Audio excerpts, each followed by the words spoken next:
नमस्कार,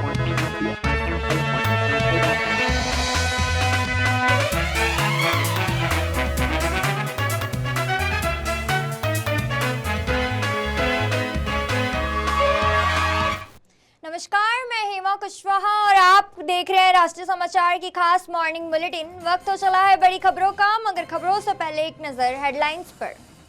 रामपुर में paper leak से हंगामा, 70% सवाल वायरल पेपर से मिले, सितंबर में होगी फिर से परीक्षा।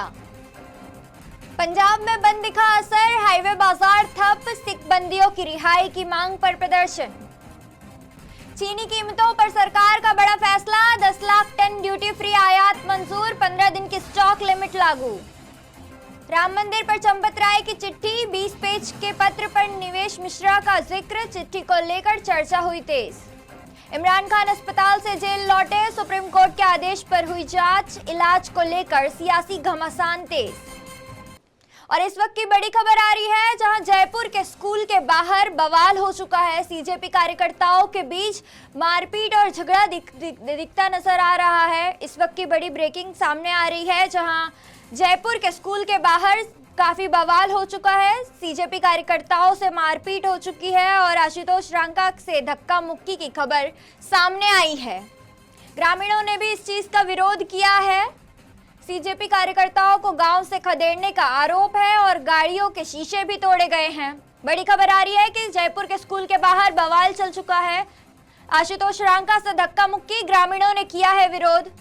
सीजेपी कार्यकर्ताओं को गांव से खदेड़ने का आरोप लगाया जा रहा है। गाड़ियों के शीशे तोड़े गए और पत्थरबाजी का भी आरोप लगाया गया है, जहां रांका का आरोप है कि बीजेपी के लोगों ने ही बीजेपी के कार्यकर्ताओं ने ही ये सब किया है।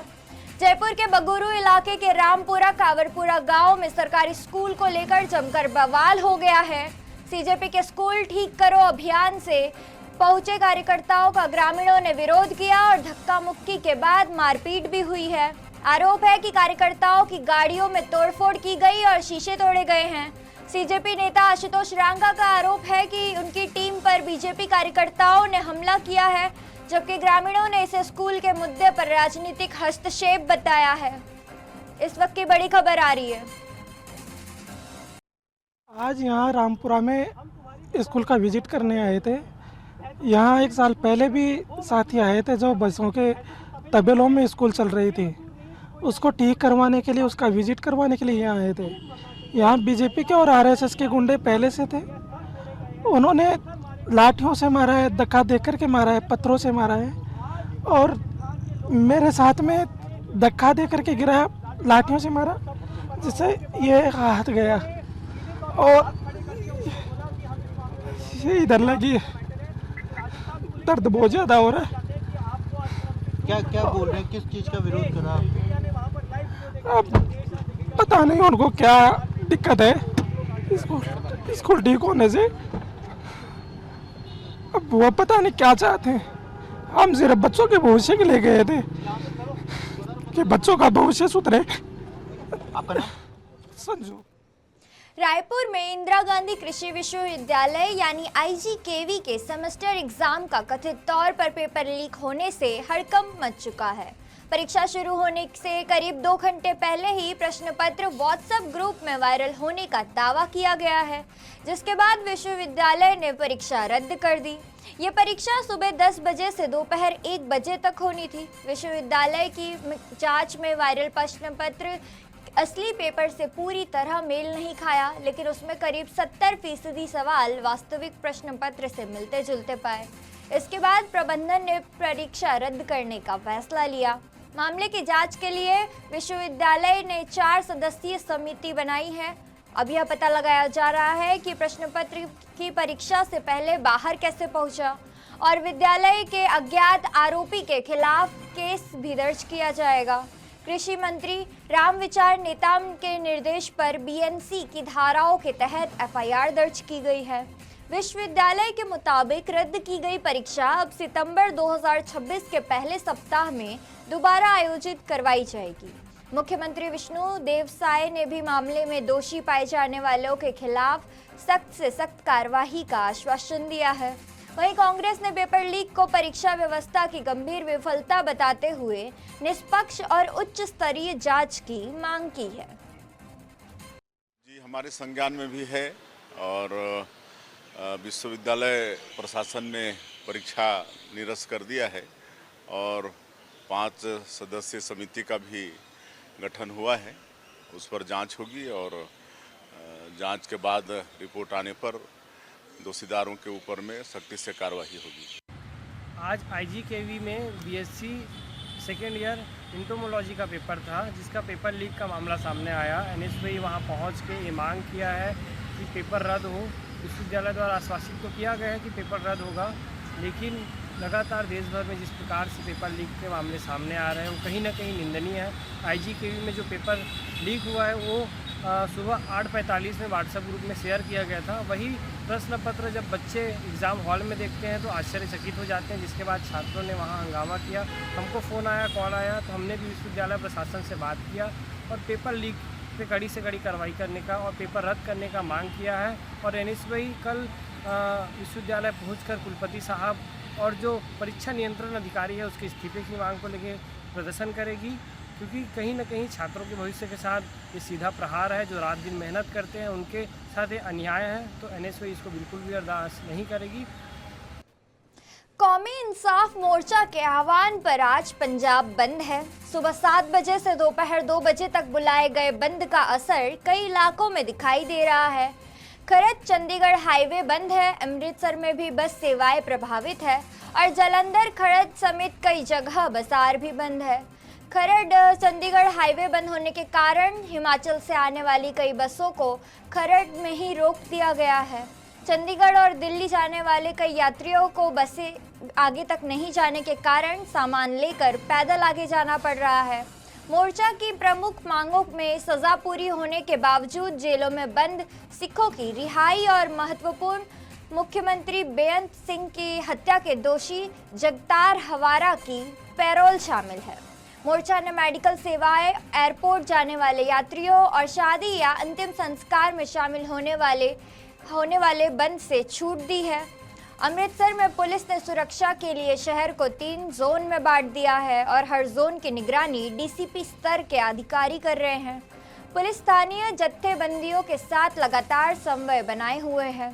अधिकारियों के मुताबिक अमृतसर में स्थिति फिलहाल शांतिपूर्ण और नियंत्रण में नजर आ रही है। श्री दरबार साहिब में जाने वाले श्रद्धालुओं को भी किसी परेशानी का सामना नहीं करना पड़ रहा है। पुलिस और प्रशासन की ओर से लोगों से शांति बनाए रखने की अपील की जा रही है।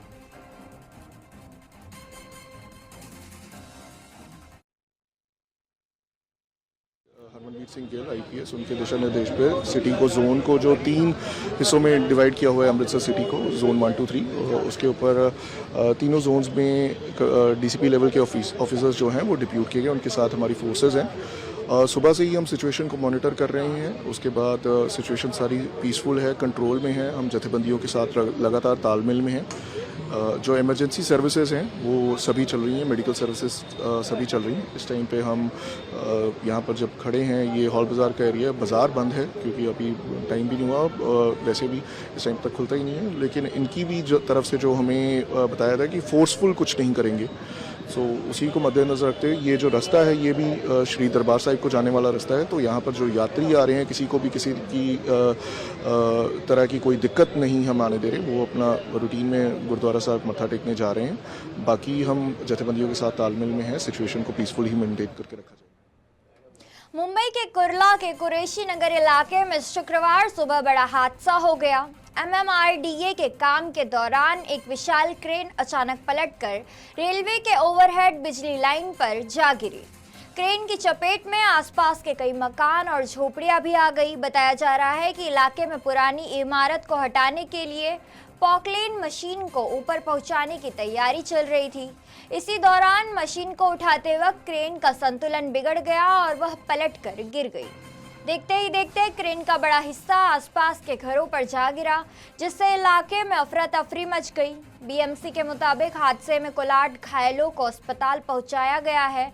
इनमें 6 लोगों को सायन अस्पताल और 2 लोगों को कुर्ला भाभा अस्पताल में भर्ती कराया गया है। फिलहाल घायलों का इलाज जारी है और यह भी जांच की जा रही है कि मलबे में कोई और व्यक्ति तो नहीं फंसा है। सेंट्रल रेलवे के मुताबिक क्रेन कुर्ला और ट्रॉम्बे के बीच ओवरहेड इलेक्ट्रिक लाइन पर गिरी। यह सिग्नल लाइन मुख्य रूप से मालगाड़ियों के लिए इस्तेमाल होती है, इसलिए रेल यातायात पर बड़ा असर नहीं पड़ा। मौके पर राहत और बचाव अभियान भी जारी है और हादसे के कारणों की जांच की जा रही है। मैं रहता हूँ, मेरा नाम सफ़ीक कुरैशी है, मेरी बहन का घर है। मेरी बहन और बहनों ही रहते थे यहाँ पे, जीजा जी मेरे को यहाँ से कोई बंदे का फ़ोन आया बाजू के, बोलने लगे भाई सफ़ीक भाई बोल रहे। मैं बोला हाँ भाई बोलिए, कौन बोल रहा आप। 2:00 पे मेरे को फ़ोन आया, तो मेरे को बोलने लगा तुम्हारी बहन के घर पे ना इतना बड़ा किरण गिर गया, बहुत बड़ा हादसा हो गया है और जल्दी आओ। तो मैं वैसे ही भागते हुए आया, तो मेरी छोटी वाली भांजी भी मेरे वो दूसरे बिल्डिंग में रहती थी, उनको भी कॉल किया किसी ने, वो मेरे को फ़ोन करिए, बोला तू आ आराम से। उसके बाद में हमारी पूरे परिवार आया और यहाँ आके देखा तो मेरे जीजा जी का पूरा ये सर पे लगा हुआ था, सर फटा हुआ था मेरा जीजा जी का। वो मिले, मेरी बहन मुझे नहीं मिली थी यहाँ पे, मैं हॉस्पिटल भागा। मेरी बहन का ना बहुत ज़्यादा जख्मी है मेरी बहन के सर पे ज़्यादा लगा हुआ माल। और डॉक्टर से मैंने बात किया, डॉक्टर बोला अभी हम कुछ बता नहीं सकते, सिटी स्कैन करना है उसको। सिटी स्कैन के बाद में सैन बोलते, यहाँ के लोकल लोग ने लेके गए थे सैन हॉस्पिटल, तो सैन हॉस्पिटल वाले ने नहीं लिया। और जितने भी है यहाँ वाले लोग को जो लगा, जो बाजू वाले 4 जन को लगा है, पीछे वाले लोग को लगा, सबको उनने ना प्राइवेट में भेजा। सैन हॉस्पिटल में इन लोग ने किसी ने भी यानी रिस्पॉन्स नहीं दिया। पाकिस्तान के पूर्व प्रधानमंत्री इमरान खान को शिफा इंटरनेशनल अस्पताल में मेडिकल जांच के बाद दोबारा अदियाला जेल ले जाया गया। इससे पहले सुप्रीम कोर्ट के आदेश के बाद उन्हें कड़ी सुरक्षा के बीच अस्पताल ले जाया गया है। अस्पताल पहुंचने के बाद सुरक्षा व्यवस्था बेहद कड़ी कर दी गई थी। अस्पताल के आसपास पुलिस की तैनाती रही और मीडिया को भी दूर रखा गया। अस्पताल परिसर में पाकिस्तानी सेना और पुलिस के जवान भी तैनात किए गए। दरअसल पाकिस्तान सुप्रीम कोर्ट ने इमरान खान को बेहतर इलाज के लिए शिफा अस्पताल में भर्ती कराने का आदेश दिया था। अदालत ने उनकी स्वास्थ्य स्थिति और बेहतर चिकित्सा सुविधा के अधिकार को ध्यान में रखते हुए यह निर्देश दिया था। साथ ही परिवार के सदस्यों को सप्ताह में एक बार उनसे मिलने की व्यवस्था करने को भी कहा गया था। हालांकि शहबाज शरीफ सरकार ने सुप्रीम कोर्ट के इस आदेश पर पूर्ण विचार की मांग की थी, जिसे रजिस्ट्रार कार्यालय के अधूरे दस्तावेजों के कारण वापस ले लिया गया। अब इस पूरे घटनाक्रम को लेकर इमरान खान की पार्टी पीटीआई लगातार सरकार पर सवाल उठा रही है।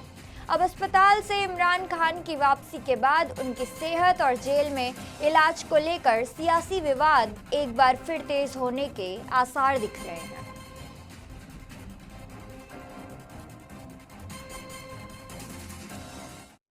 हम लोगों को सुनने को मिला कि खान साहब को अडियाला जेल से शिफा इंटरनेशनल हॉस्पिटल में मुंतकिल किया जाएगा इलाज के लिए, बेहतर सहूलत के लिए। तो मुझे तो ये फ़ैसला बड़ा खुशाइन लगा। हम इसका खैर मकदम करते हैं। जिन्होंने भी ये फ़ैसला लिया है ये बहुत अच्छा है, दिल बड़ा करके उन्होंने फ़ैसला लिया, बहुत अच्छी बात है। जैसे ही उत्तराखंड के नैनीताल में भारी मानसून के चलते प्रसिद्ध नैनी झील का जलस्तर 10 फीट के पार पहुंच चुका है। लगातार बारिश से झील पूरी तरह लबालब हो चुकी, जिसके बाद जल निकासी के लिए झील के गेट खोल दिए गए। सिंचाई विभाग के मुताबिक कुछ दिन पहले झील का जलस्तर 10 फीट से ऊपर पहुंच गया था। अब लगातार पानी छोड़े जाने के बाद जलस्तर करीब 9 फीट 6 इंच पर है। विभाग तय मानकों के अनुसार झील के स्तर को नियंत्रित कर रहा है और दरअसल आसपास के कैंचमेंट क्षेत्रों पर भी लगातार बारिश हो रही है और वहां से पानी सीधे नैनी झील में पहुंच रहा है। इस साल अब तक हुई बारिश पिछले साल के मुकाबले करीब 15% अधिक बताई जा रही है। आने वाले दिनों में और बारिश होने की संभावना के चलते जलस्तर बढ़ने की आशंका बनी हुई है। प्रशासन का लक्ष्य अगस्त तक झील का जलस्तर निर्धारित मानक के आसपास बनाए रखना और महीने के अंत तक इसे धीरे धीरे नीचे लाना है। फिलहाल झील के गेट खोलकर अतिरिक्त पानी की निकासी की जा रही है ताकि जलस्तर सुरक्षित सीमा पर बना रहे।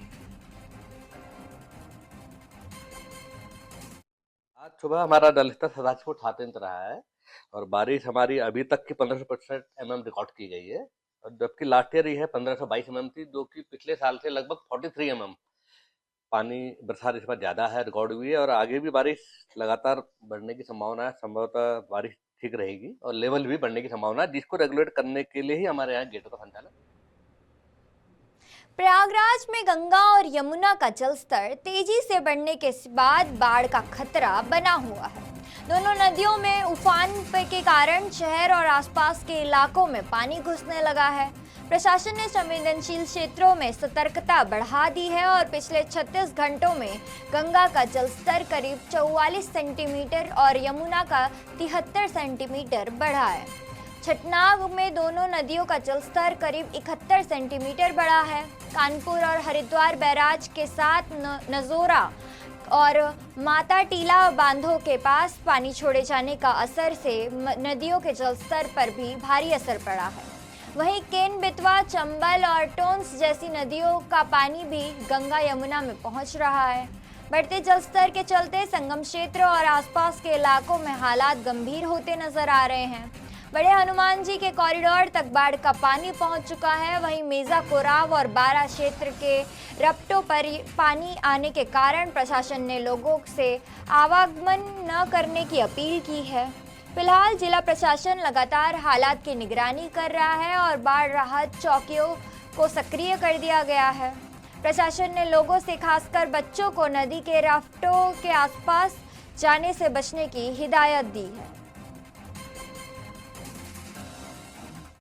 फिलहाल ये स्थिति आप देख सकते हैं, ये नागबास्की में ये हमारे गंगा जल का स्तर कितना बढ़ चुका है। कल रात तक ये पिलर के पीछे था, आज देख सकते हैं पूरा भर गया, यहाँ पानी आ गया और नागबास्की तरफ उधर भी आप देख सकते हैं पानी आ चुका है और ये पूरा जलमग्न हो गया है यहाँ पे। और आप देख सकते हैं यहाँ पे कितने गंदगी भी आ चुकी है हमारे गंगा जल में और पानी बढ़ रहा है अभी। पानी बहुत बढ़ रहा है हमारे। किस तरह से बढ़ रहा है? धीमे बढ़ रहा है, तेज बढ़ रहा है? ये पानी बहुत धीमे धीमे बढ़ रहा है। कल आप जल देख सकते हैं जल स्तर वहाँ पे हमारा नीचे था, लेकिन आज सुबह बहुत तेजी से बढ़ रहा है। यहाँ पानी आ चुका है बहुत तेजी से और हमारे हनुमान जी में भी पानी आ चुका है और कॉरिडोर के सामने आ चुका है पानी। देश में बढ़ती चीनी की कीमतों के बीच केंद्र सरकार ने बड़ा कदम उठाया है। सरकार ने 31 अक्टूबर 2026 तक 10 लाख टन चीनी के ड्यूटी फ्री आयात की मंजूरी दे दी है। सरकार का मकसद घरेलू बाजार में सप्लाई बढ़ाकर कीमतों पर नियंत्रण रखना है। इसके साथ ही सरकार ने थोक उपभोक्ताओं के लिए 15 दिन की स्टॉक लिमिट भी लागू की है।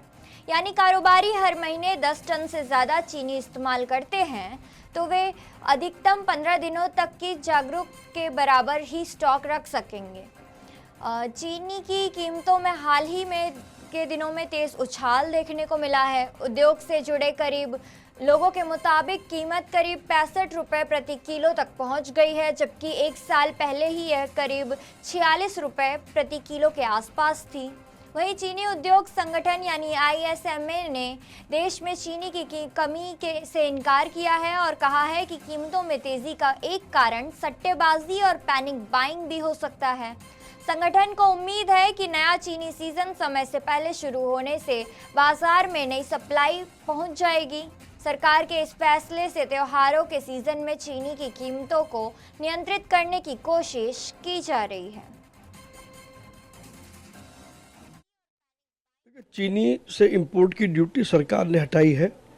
कुछ लोग भ्रामक प्रचार करके लोगों को भ्रमित करने की चेष्टा कर रहे हैं। सरकार को चीनी पर इंपोर्ट ड्यूटी इसलिए हटानी पड़ी क्योंकि जिस प्रकार से चीनी के दाम तेज़ी से बढ़ रहे थे और देश की आम जनता को उससे नुकसान हो रहा था, उसको देखते हुए सरकार ने इंपोर्ट ड्यूटी को हटाया ताकि वैसे तो चीनी की किसी प्रकार की कोई शॉर्टेज देश में है नहीं, बट अगर फिर भी कहीं शॉर्टेज है तो चीनी आसानी से इंपोर्ट करके लाई जा सके और घरेलू बाज़ार की जो डिमांड है उसको पूरा किया जा सके। लेकिन कुछ लोग प्रधानमंत्री नरेंद्र मोदी जी के देश को आगे बढ़ते हुए देखने का जो उनका विज़न है उसमें वो उनको ठीक नहीं लगता और इस कारण से वो सोशल मीडिया के ज़रिए देश में भ्रम फैलाना चाहते हैं। मैं कहना चाहता हूँ कि इस पर किसी प्रकार का कोई भ्रम नहीं है। सरकार का ये आवश्यक कदम था घरेलू उपभोक्ताओं को राहत देने के लिए। राम मंदिर निर्माण और उसकी व्यवस्था को लेकर विश्व हिंदू परिषद के अंतर्राष्ट्रीय उपाध्यक्ष और राम मंदिर ट्रस्ट के पूर्व महासचिव चंपत राय की 20 पेज की चिट्ठी में चर्चा है। और इस पत्र में उन्होंने राम मंदिर आंदोलन से लेकर मंदिर निर्माण और मौजूदा व्यवस्थाओं से जुड़े कई पहलुओं का विस्तार में जिक्र किया है। चंपत राय ने पत्र में मंदिर निर्माण समिति के अध्यक्ष नुपेंद्र मिश्रा की भूमिका का भी उल्लेख लिखा है। उन्होंने लिखा है कि मंदिर निर्माण से जुड़े सभी काम निर्माण समिति के निर्णय के अनुसार होते थे और ऐसा कोई कार्य नहीं हुआ जो समिति के चेयरमैन नुपेंद्र मिश्रा के नियंत्रण के बिना हुआ हो और निर्णय के बिना हुआ हो। अगर कोई अलग निर्णय लिया गया है तो उसे मान्यता नहीं दी गई है। पत्र में नुपेंद्र मिश्रा की प्रशासनिक भूमिका और मंदिर निर्माण की व्यवस्था को अंतिम रूप देने के उद्योगान में का भी जिक्र किया है। चंपत राय ने बताया है कि मंदिर के आर्किटेक्ट चंद्रकांत सोमपुरा समेत निर्माण से जुड़े कई प्रमुख लोगों की भी भूमिका इस पूरी गाथा में रही है। यह चिट्ठी ऐसे समय सामने आई है जब राम मंदिर के चढ़ावे और कथित चोरी को लेकर विवाद चल रहा है और एसआईटी अपनी रिपोर्ट मंदिर ट्रस्ट को सौंप चुकी है। हालांकि वायरल हो रही चिट्ठी में चंपत राय के हस्ताक्षर नहीं है और इसमें चढ़ावे की कथित चोरी के विवाद का कोई सीधा जिक्र नहीं किया गया है। फिलहाल चंपत राय की यह चिट्ठी राम मंदिर निर्माण समिति, ट्रस्ट की व्यवस्था और नुपेंद्र मिश्रा की भूमिका को लेकर नई चर्चा का विषय बनती जा रही है।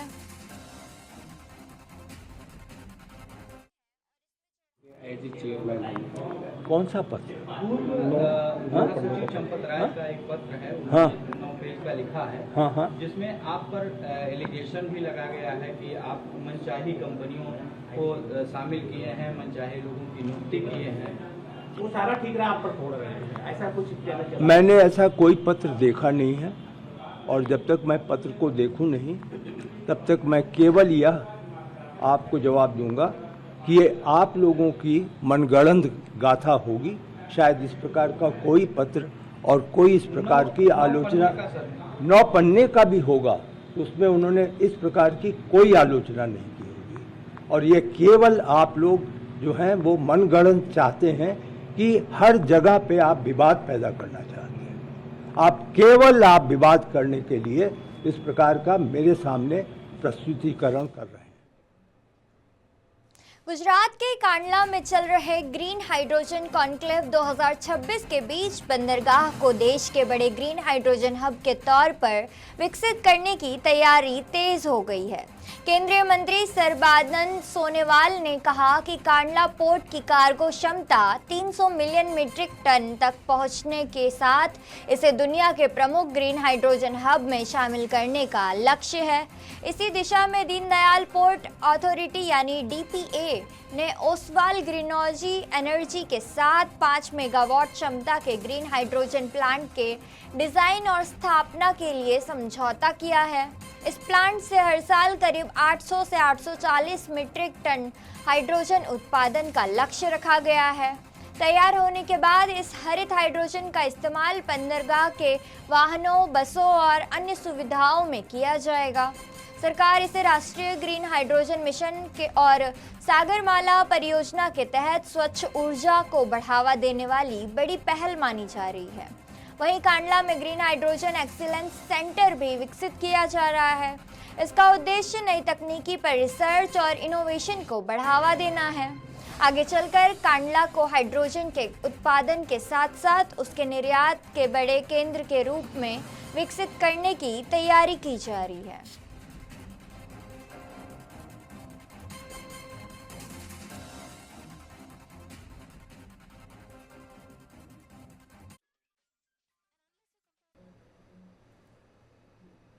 लद्दाख के मिनीमर्ग चेक पोस्ट पर भारतीय सेना के जवानों से बहस करने वाली पर्यटक ने अब अपने व्यवहार के लिए माफ़ी मांग ली है। जी हाँ, ये विवाद तो आपको पता ही होगा, जहाँ कुछ दिन पहले एक वायरल वीडियो सोशल मीडिया पर काफ़ी वायरल हुआ जिसमें वह ट्रैफिक रोके जाने को लेकर सुरक्षा कर्मियों से बहस करती हुई नजर आई और खुद को जेनजी बताते हुए सवाल उठा रही थी। अब महिला ने एक वीडियो संदेश के जरिए सेना के जवानों से माफ़ी मांगी है। उन्होंने कहा कि चेकपोस्ट पर गुस्से और निराशा में उनसे कुछ बातें ऐसी कह दी गई जिनका उन्हें अब पछतावा है। महिला ने जवानों से अपील की कि वे उसे अपनी छोटी बहन समझकर माफ़ कर दे। माफ़ी मांगते हुए पर्यटक ने भारतीय सेना की भूमिका की भी सराहना की। उन्होंने कहा कि जवान देश की सीमाओं पर तैनात रहते हैं, इसलिए देशवासी सुरक्षित अपने घरों में सो पाते हैं। उसने कहा कि भारतीय सेना और जम्मू कश्मीर में तैनात जवानों से भी अपने व्यवहार के लिए माफ़ी मांगती हूं। दरअसल वायरल वीडियो में महिला कई घंटों तक ट्रैफिक रोके जाने से नाराज़ थी और सुरक्षा व्यवस्था पर सवाल उठा रही थी। वीडियो सामने आने के बाद सोशल मीडिया पर उसके व्यवहार को लेकर काफ़ी नाराज़गी देखने को मिली है। जम्मू कश्मीर के मुख्यमंत्री उमर अब्दुल्ला समेत कई लोगों ने भी इस मामले पर प्रतिक्रियाएं दी है। अब पर्यटक ने अपने बयान पर खेद जताते हुए जवानों से माफी मांग ली है।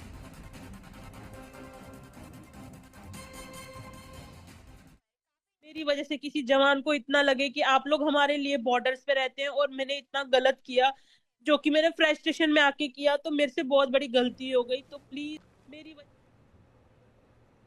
बिहार की राजधानी पटना में प्रधानमंत्री नरेंद्र मोदी का मंदिर बनाने का प्रस्ताव सामने आया है।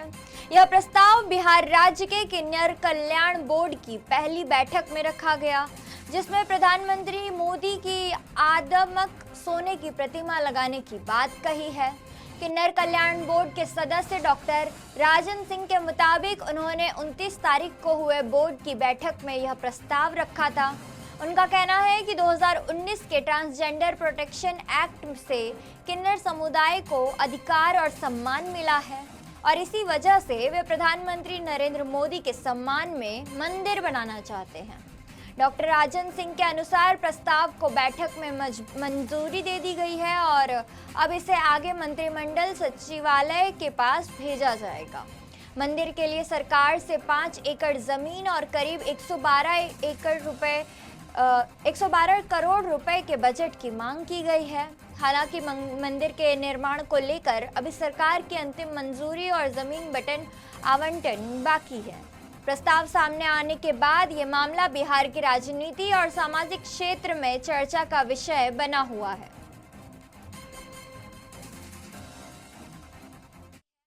भव्य मंदिर बनने जा रहा है। 112 करोड़ रुपए की लागत से यह मंदिर बनने जा रहा है। ये सोने की मूर्ति बनने जा रही है। बिहार सरकार इसके लिए फंड आवंटित करेगी। बिहार के अंदर 5 एकड़ भूमि आवंटित होगा और ये बिहार का सबसे विशाल मंदिर होगा, जिसमें हमारे भगवान श्री नरेंद्र मोदी जी साक्षात रूप में लोगों का कल्याण के लिए आशीर्वाद देने के लिए उपस्थित होंगे। सोने की मूर्ति उनके कद के बराबर भगवान श्री मोदी जी की सोने की मूर्ति बनेगी और ये मंदिर विश्व गुरु बनाने के लिए भारत का रास्ता शुरू करने के लिए होगा, क्योंकि किन्नरों को सबसे बड़ा अधिकार भगवान श्री नरेंद्र मोदी जी ने इतना। तो ये थी अब तक की खास खबरें और खबरों के लिए बने रहिए राष्ट्रीय समाचार के साथ। तब तक के लिए नमस्कार।